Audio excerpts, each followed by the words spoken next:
Taste and മെമ്മറീസിലേക്ക് സ്വാഗതം. ഇന്ന് ഞാൻ വന്നിരിക്കുന്നത് ഒരു ചമ്മന്തിപ്പൊടിയുടെ റെസിപ്പി ആയിട്ടാണ്. മുതിര ചേർത്തിട്ടാണ് ഈ ചമ്മന്തിപ്പൊടി തയ്യാറാക്കിയെടുക്കുന്നത്. അതിന് വേണ്ടിയിട്ട് 1/4 കപ്പ് മുതിര കഴുകി ക്ലീൻ ചെയ്ത് വെള്ളമെല്ലാം കളഞ്ഞിട്ട് ചൂടായ ചീനച്ചട്ടിയിലോട്ട് ചേർത്ത് കൊടുത്തിട്ടുണ്ട്. ഇനി ഈ മുതിര റോസ്റ്റ് ചെയ്തെടുക്കണം. ലോ ഫ്ലെയിമിൽ കണ്ടിന്യൂസ് ആയിട്ട് ഇളക്കി കൊടുത്തിട്ട് മുതിര റോസ്റ്റ് ചെയ്തെടുക്കാം. മുതിര നന്നായിട്ട് ചൂടായി കളറെല്ലാം മാറി ഒന്ന് പൊട്ടി തുടങ്ങണം. അതുവരെ വേണം ഇളക്കി കൊടുത്ത് റോസ്റ്റ് ചെയ്തെടുക്കാനായിട്ട്. ഇപ്പോൾ മുതിരയുടെ കളർ മാറിയിട്ടുണ്ട്, ചെറുതായിട്ട് പൊട്ടി തുടങ്ങിയിട്ടുണ്ട്. ഇത്രയും മതി. ഇനി ഈ മുതിര ചൂടാറാനായിട്ട് വേറൊരു പാത്രത്തിലോട്ട് മാറ്റി വെക്കാം. ഇനി അതേ ചീനച്ചട്ടിയിലോട്ട് തന്നെ 1/2 കപ്പ് ചിരകിയ തേങ്ങ ചേർത്ത് കൊടുക്കുകയാണ്. നമ്മൾ 1/4 കപ്പ് മുതിരയാണ് എടുത്തത്, അപ്പം 1/2 കപ്പ് തേങ്ങ ചേർത്ത് കൊടുത്തിട്ടുണ്ട്. ഇനി എരിവിന് ആവശ്യമായിട്ടുള്ള വറ്റൽമുളക് ചേർത്ത് കൊടുക്കാം. ഞാനിവിടെ 4 വറ്റൽമുളക് ചേർത്ത് കൊടുത്തിട്ടുണ്ട്. നിങ്ങളുടെ എരിവിനനുസരിച്ചിട്ട് 4ഓ 5ഓ ചേർത്ത് കൊടുക്കാം. ഇനി വേണ്ടത് കറിവേപ്പിലയാണ്. ഒരു 5-6 തണ്ട് കറിവേപ്പില ചേർത്ത് കൊടുത്തിട്ടുണ്ട്. 1/2 ടീസ്പൂൺ കുരുമുളക് ചേർത്ത് കൊടുക്കാം. ഇനി ഇതെല്ലാം കൂടെ ഒന്ന് റോസ്റ്റ് ചെയ്തെടുക്കണം. ലോ ഫ്ലെയിമിലിട്ടിട്ട് കണ്ടിന്യൂസ് ആയിട്ട് ഇളക്കി കൊടുത്ത് തേങ്ങയുടെ കളറെല്ലാം മാറിയിട്ട് നല്ല ബ്രൗൺ ആയിട്ട് വരണം. അതുവരെ ഇളക്കി കൊടുത്ത് റോസ്റ്റ് ചെയ്തെടുക്കാം. ഇതിൽ നമ്മൾ എണ്ണയൊന്നും ചേർത്ത് കൊടുത്തിട്ടില്ല, ഡ്രൈ റോസ്റ്റ് ആണ് ചെയ്തെടുക്കുന്നത്.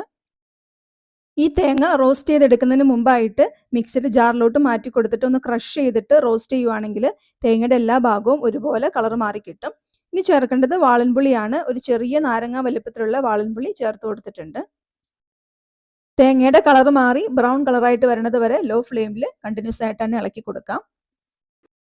ഇപ്പോൾ ഈ തേങ്ങ കളർ മാറി ബ്രൗൺ കളറായിട്ട് കിട്ടിയിട്ടുണ്ട്. ഞാനിവിടെ മിക്സിയിൽ ക്രഷ് ചെയ്യാതെയാണ് തേങ്ങ റോസ്റ്റ് ചെയ്തെടുത്തത്. അതുകൊണ്ട് ചില വലിയ കഷ്ണങ്ങൾ അവിടെ ഇവിടെ കിടക്കുന്നത് നന്നായിട്ട് കളർ മാറി കിട്ടിയിട്ടില്ല. അപ്പം നിങ്ങൾ റോസ്റ്റ് ചെയ്തെടുക്കുന്നതിന് മുമ്പായിട്ട് ഒരു മിക്സിയുടെ ജാറിലോട്ട് മാറ്റി കൊടുത്തിട്ട് ഒന്ന് ക്രഷ് ചെയ്തെടുക്കുക. അപ്പോൾ തേങ്ങ എല്ലാം ഒരുപോലെ കളർ മാറി മുരിഞ്ഞ് കിട്ടും.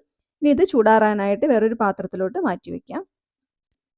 ഇപ്പോൾ നമ്മൾ റോസ്റ്റ് ചെയ്തെടുത്ത മുതിരയും തേങ്ങയും എല്ലാം ചൂടാറി വന്നിട്ടുണ്ട്. ഇനി ഇതൊരു മിക്സിയുടെ ജാറിലോട്ട് മാറ്റി കൊടുക്കുകയാണ്. ഇത് പൊടിച്ചെടുക്കണം. കൂടെ തന്നെ 1/4 ടീസ്പൂൺ ഉപ്പ് ചേർത്ത് കൊടുത്തിട്ടുണ്ട്.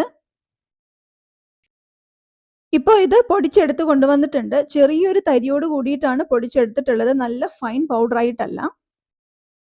ഇനി ഇത് ചൂടാറാനായിട്ട് ഒരു പാത്രത്തിൽ നിരത്തിയിട്ട് കൊടുക്കാം. നന്നായിട്ട് ചൂടാറിയ ശേഷം ഒരു ചില്ലുപ്പിയിലാക്കിയിട്ട് സൂക്ഷിച്ചു വെക്കാം.